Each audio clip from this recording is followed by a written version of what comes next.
Welcome to Throwforward Thursday. My name is Graeme Codrington, and come with me to 2032, where we've just had three major incidents that indicate a huge problem in space.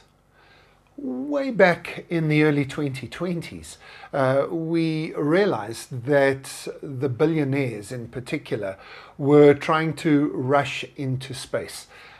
Jeff Bezos was trying to build a hotel in space. He thought he would get it up to orbit in the late 2020s. It's still under construction. Was it Elon Musk who wanted to go to Mars and then downgraded to the moon? And I think next year, 2033, they might start construction there. But yeah, there was a weird and different space race. Of course, we were putting satellites up, and Starlink, which was one of Elon Musk's projects to put low orbit satellites to give us more internet coverage. All of that was going on, and it was pretty much the new Wild West in the 2020s, as just more and more countries, more and more companies, and more private individuals were not only going to space, but putting things into space.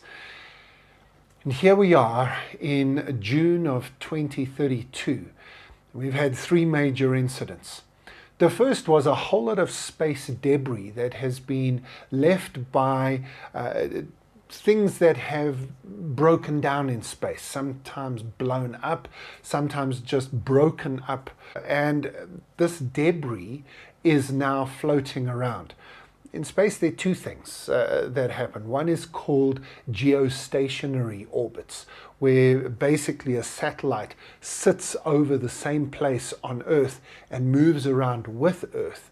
And then others, of course, are things that are moving around, like the space station and rockets and so on. And the problem is, if something blows up and it sits in geostationary orbit, it's got these little bits and pieces, like you've watched the movies, like a meteor cloud, and suddenly the space station or spacecraft comes flying through it, and those broken bits and pieces are big enough to cause huge damage. That's what happened to the International Space Station just last week, as massive holes were ripped in it because of that broken down Starlink satellite that is now veering off orbit.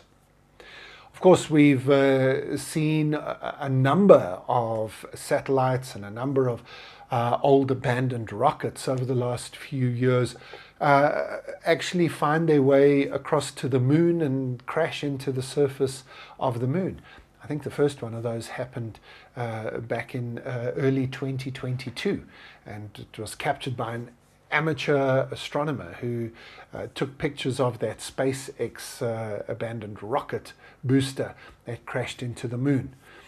But the reason for this Throwforward Thursday video is that in June 2032 we had a massive catastrophe. It's one of the components of the built hotel that Jeff Bezos is putting up, or one of the big modules that they're taken up, got out of its orbit and crashed back into Earth. Now, luckily, it crashed back into the Pacific Ocean, and there might have been a few fishermen around that we haven't accounted for yet, but caused a massive meteor flare across the sky. Nearly hit some commercial airlines as it came through the atmosphere, and then caused major ecological destruction as it hit near a couple of Pacific islands. Nobody was hurt this time, but space junk is a huge problem, and people are going to get hurt. Doesn't feel like it's your kind of problem. Doesn't feel like it's something you need to do anything about, but it certainly is. If we're going to make space work for us, GPS, satellites, smartphones, all of those rely on the satellites that are up there. And if they start to get messed with, if they start to get broken up, that's really going to cause a problem. who knows how long it will take to cause a real problem, literally just as we look into the sky. And of course, we've now seen the impact of what could happen if that space junk starts coming back down to Earth. We've polluted the rest of the planet. We've polluted our jungles and our grasslands and our rivers and our oceans. I suppose it was inevitable that we would pollute space as well. But maybe here in 2032, it's not too late to do something about it and make sure that space junk doesn't become a problem. Well, at least not more of a problem than it already is. Thank you, as always, for joining me in the Throw Forward Thursday studio. Make sure that you like and subscribe, especially if you're following us on YouTube, if you're listening to us on Graeme's Future of Work podcast. Lovely to have you along. Don't forget to have a look at the visuals on YouTube. I'll see you next week when we take another look at the future. What's going on there?